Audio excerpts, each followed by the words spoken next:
Hello বন্ধুরা, স্বাগত তোমাদের সবাইকে ট্র্যাক এনিমের আরো একটা নতুন ভিডিওতে, যেখানে আজকে আমরা দেখব ক্লাসরুম অফ দ্য এলিটের পর্ব 4। তাহলে চলো শুরু করা যাক। পর্বের শুরুতেই আমরা দেখতেই পাই আয়ানোকোজি কারুইজাওয়াকে মেসেজ করে যে তুমি কি আজকে স্কুলের পরে আমার সঙ্গে দেখা করতে পারবে, আর আমাকে কলই বা করেছিলে কেন। যার সেই মেসেজ দেখে কারুইজাওয়া মনে মনে ভাবে আজকে কি সেটা তোমার মনে নেই, তাই না। এরপর সে আয়ানোকোজিকে মেসেজ করে ঠিক আছে দেখা করতে পারবো, কিন্তু ওটা একটু তাড়াতাড়ি করলে ভালো হয়। এরপরে আমরা দেখতে পাই আয়ানোকোজি ক্লাসরুমে পৌঁছালে সুডো থেকে দাঁড় করিয়ে জিজ্ঞাসা করে তুমি কি কোনো চকলেট এনেছো। যেটা শুনে আয়ানোকোজি একটু চমকে যায় আর বলে চকলেট আমি আবার কেন আনতে যাব, আমি আনিনি ও সমস্ত কিছু।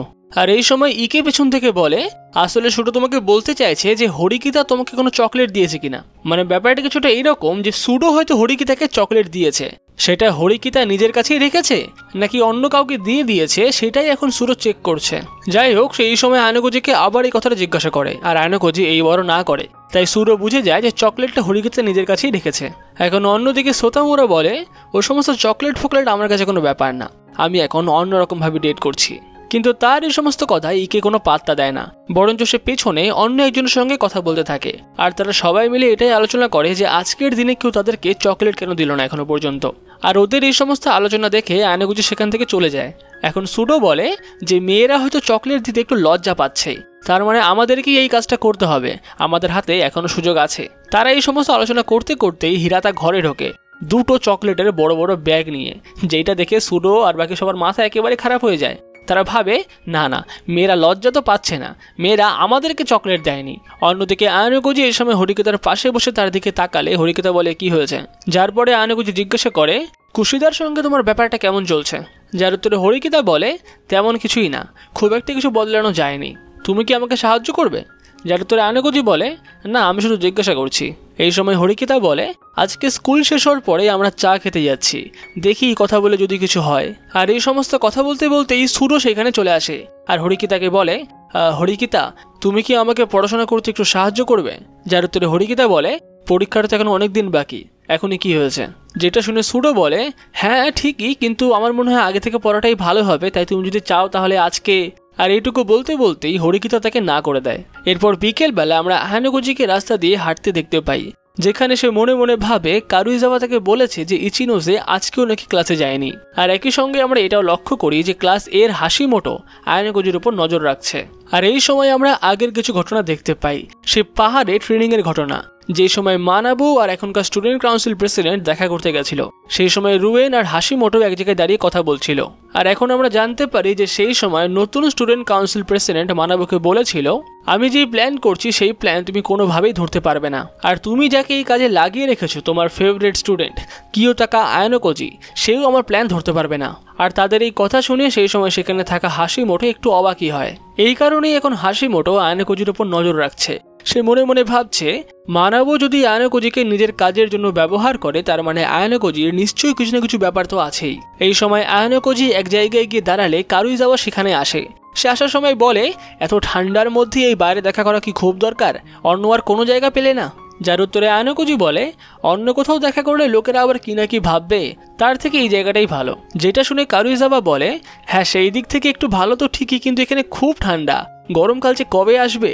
যেটা শুনে আয়ানোকোজি বলে আবার যখন গরম আসবে তখন তুমি শীতের অপেক্ষা করবে। যেটা শুনে কারুইজাওয়া হেসে বলে হ্যাঁ এটাই স্বাভাবিক ব্যাপার, আমি এটাই করব। আর তাদের এই সময় হাসিমোটো দূর থেকেই কথা বলতে দেখে, আর সে মনে মনে এটাই ভাবে যে কারুইজাওয়ার সঙ্গে আয়ানোকোজি আবার কিসের কথা বলছে। অন্যদিকে কারুইজাওয়া এই সময় আয়ানোকোজিকে বলে তাহলে আজকের দিনে তুমি আমাকে কেন ডেকেছ। যার উত্তরে আয়ানোকোজি বলে আজকের দিন বলে কিছুই না, আমার তোমাকে দিয়ে একটা কাজ আছে তাই আমি ডেকেছি। এই সময় সে কারুইজাওয়াকে তার ফোনের একটা নাম্বার দেখায় আর বলে তুমি কি এই নাম্বারটা চিনতে পারছো। যার উত্তরে কারুইজাওয়া বলে সেটা চিনতে পারছে না, তবে এটা কার নাম্বার সে সেটা খুঁজতে আয়ানোকোজিকে সাহায্য করবে। আর এরপরে আয়ানোকোজি তাকে এটাও বলে সামনে যে পরীক্ষা আসছে সেটার জন্য তুমি তৈরি তো, পরীক্ষা কিন্তু মনে হয় খুবই কঠিন হবে। যেটা শুনে কারুইজাওয়া বলে আচ্ছা এরকম নাকি, তাহলে তুমি কি আমাকে পড়তে সাহায্য করবে। যার উত্তরে আয়ানোকোজি বলে আমি আমার গ্রুপের মধ্যে তো তোমাকে নিতে পারবো না, কিন্তু তুমি চাইলে আমরা মাঝরাতে পড়তে পারি। যার উত্তরে কারুইজাওয়া বলে ঠিক আছে। এরপরে আয়ানোকোজি সেখান থেকে চলে যেতে চায়, কিন্তু কারুইজাওয়া থেকে দাঁড় করায় আর বলে তার একটা প্রশ্ন আছে। এই সময় সে আয়ানোকোজিকে জিজ্ঞাসা করে তোমার কি মনে আছে যে আজকে কি। যার উত্তরে আয়ানোকোজি বলে হ্যাঁ আমি জানি, আজকে ভ্যালেন্টাইন্স ডে। আর এটা বলার পরেই কারুইজাওয়া তার হাতে একটা চকলেট দিয়ে দেয় আর বলে আসলে আমি এটা হিরাতার জন্য বানিয়েছিলাম, কিন্তু এখন তো তাকে দিয়ে কোনো লাভ নেই, তো এটা তুমিই রাখো। এই সময় সে আয়নাকুজিকে এটাও জিজ্ঞাসা করে যে তাকে অন্য কোনো মেয়ে আর কিছু দিয়েছে কিনা, যারা তোর আয়নাকুজি বলে যে না, তাকে আর কোনো মেয়ে কিচ্ছু দেয়নি।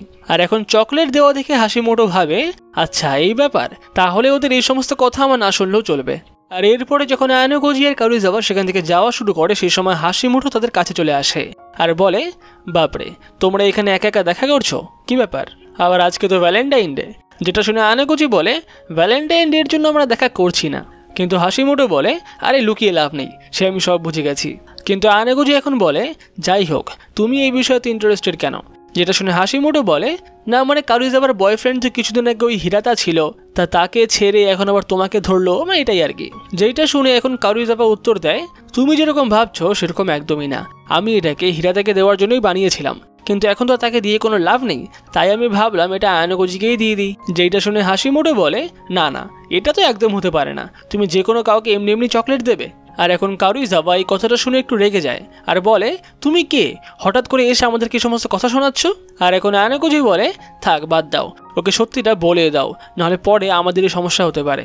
যেই কথা শুনে কারুইজাওয়া এখন হাসিমোটোকে বলে ঠিক আছে তাহলে সত্যিটা শুনে নাও, আসলে আমি এটা আয়নাকুজিকে দিয়েছি যাতে আয়নাকুজি তাকে দিতে পারে যাকে আমি এই চকলেটটা আসলে দিতে চাই। আর তার এই কথা শুনে এখন হাসিমোটো বলে ও আচ্ছা ব্যাপারটা এরকম, আর আমি ভাবছিলাম যে তোমাদের দুজনের মধ্যে হয়তো কিছু স্পেশাল রিলেশনশিপ আছে।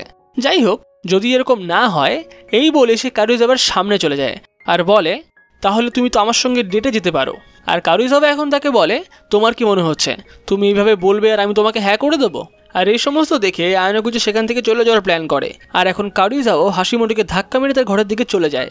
অন্যদিকে হাসিমোটো এখন আয়নাকুজিকে ডেকে বলে তোমাদেরকে হয়তো আমি একটু বিরক্তই করলাম তাই না? যাই হোক, তোমার সাথে না আমার আরও অনেক কথা আছে, তুমি কি তোমার নাম্বারটা আমাকে দেবে? এই বলেই তারা একে অপরের মোবাইল নাম্বার নেয়।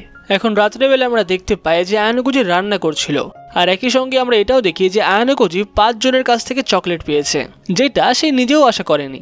যাই হোক, এরপরে সে মোবাইলে টাইম দেখে তার হাতে একটা ব্যাগ নিয়ে সেখান থেকে রওনা দেয় আর সে সোজা চলে যায় ইচিনোসের ঘরে। এখন ইচিনোসকে ডাকলে সে বলে যে তার শরীরটা খুবই খারাপ, তাই সে এখন দেখা করতে পারবে না। কিন্তু আয়নাকুজি বলে যে সে তার জন্য কিছু খাবার নিয়ে এসেছে, তাই ইচিনোসকে দরজা খুলতেই হয়। আর এই সময় ইচিনোসে বলে ঠিক আছে তাহলে ভেতরে চলেই আসো। এখন ভেতরে গিয়ে ইচিনোসে বলে তুমি আসলে তো আমাকে একবার কল করে তো আসতে পারতে।